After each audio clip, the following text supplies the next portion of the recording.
Hello and welcome to another Spiritual Learning Thursday. Today we're going over another item that we should have in our paranormal toolbox. And these are dowsing rods.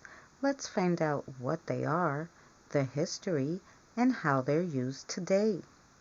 People have been finding water with forked sticks ever since Moses brought forth water by smiting a rock with a rod. Herodotus wrote about dowsing in the 5th century BC. Chinese tell of water witching 4,000 years ago, and Aragola's famous 15th century mining text describes it. Dowsing has been used all over the world for many different reasons. The Druids of the Celtic cult used it to discover lays. During the Middle Ages, it was used extensively in Europe to discover coal and water.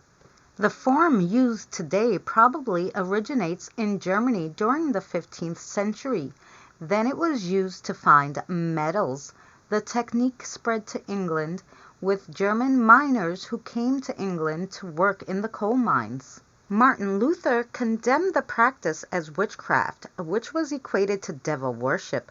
Nonetheless, dowsing continued as a popular form of divination until the 19th century, when science cast a dim light on it by proclaiming it invalid. Within the past century, dowsing has been applied in archaeology and geological work.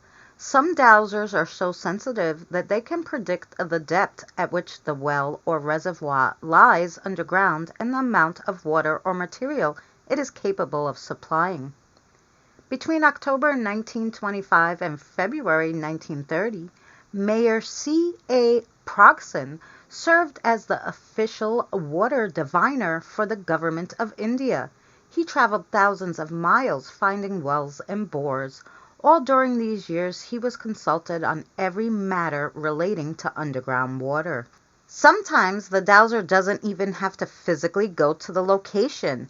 A map of the location is brought to the person, and he sets up small pendulums over the maps, which assist him in answering the inquirer's question.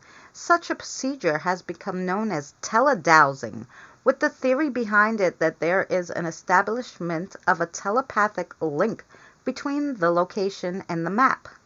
Marine Corps engineers at Camp Lejeune brought a dowser in to study his techniques during the Vietnam War. They wanted to find enemy tunnels and hidden arms.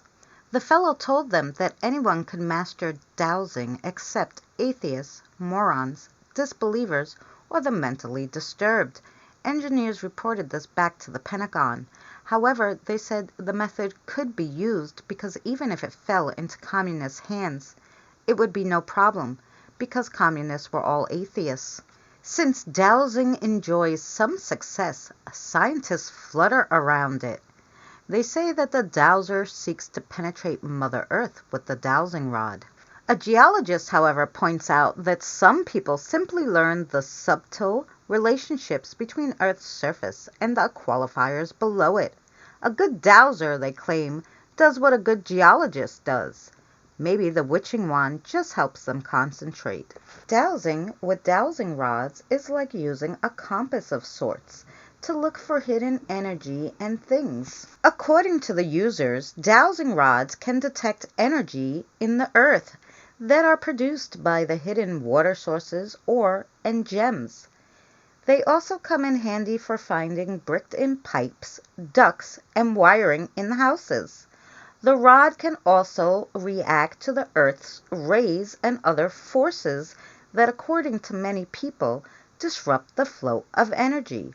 Because many spiritual movements believe that Earth's energy and spirit energy are linked, spiritual dowsing is a way of using these energies to gain spiritual and personal insights.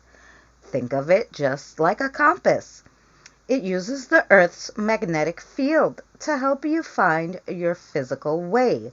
Dowsing rods use other energy fields from the Earth to help you find your spiritual way. In addition to the dowsing rod, there are more instruments to which you can detect invisible energies. You may be familiar with a biotensor. a type of iron antenna that users believe show vibrational frequencies. Therapists who work with these instruments use the vibrations to measure whether or not you're comfortable in your own skin. They believe that because each organ has its own radiation valve, for example, then you can find out where energy blockages are located in the body. The pendulum is also a popular tool, and it's very similar to dowsing rods in operation. You can ask pendulums questions about yourself, as well as use them to find your keys. So they're very handy indeed. Are you a type of person that's sensitive to vibrations, radiation, and/or energy? Then using dowsing rods might just be for you. According to experts, these special wooden or metal sticks are great at absorbing different types of energy. So try them out for yourself. If you don't have any spirits, you might find a freshwater spring in your backyard. Thank you so much for joining us on another spiritual learning video. Please check out the spiritual learning playlist for more. Thank you again for watching, and we'll see you again soon.